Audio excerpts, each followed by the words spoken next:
Out of New York, we're talking to JetBlue as a possibility, as another carrier to the destination. The talks are, we're still in the process of negotiating with them, and I think it looks promising for the destination on the New York route in particular.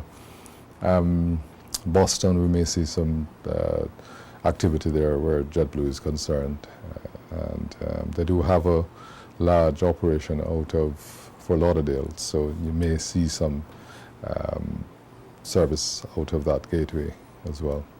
According to Campbell, if JetBlue begins service to the Turks and Caicos Islands, the natural competition between American Airlines and JetBlue should influence TCI ticket prices to go down. The high cost of airfare has always been a factor of concern for the tourism industry as visitors cross the Turks and Caicos off their list to pursue a cheaper destination that is more affordable for their budget.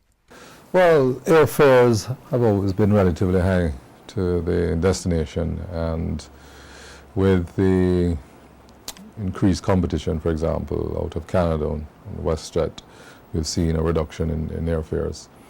However, out of the US markets, airfares remain relatively high. Well, I think that obviously if our airfares were lower, we would attract more visitors to the island. In general, we're a high-cost destination, but certainly the airfares being lower would certainly attract more visitors to the island.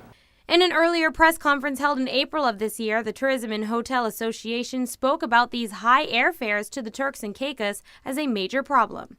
One of the major threats we feel continues to be the outrageous airfares levied by the airline industry for the Turks and Caicos Islands.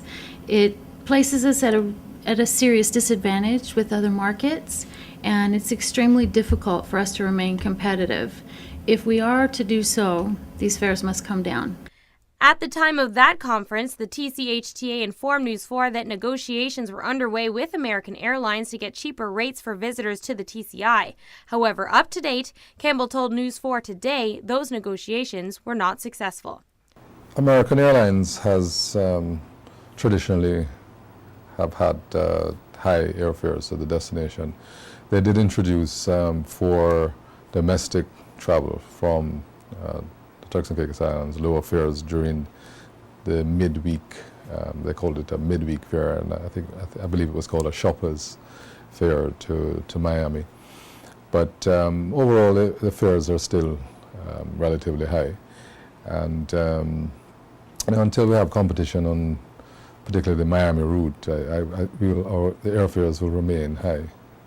Negotiations are now underway with JetBlue, and Campbell states that so far, things seem promising.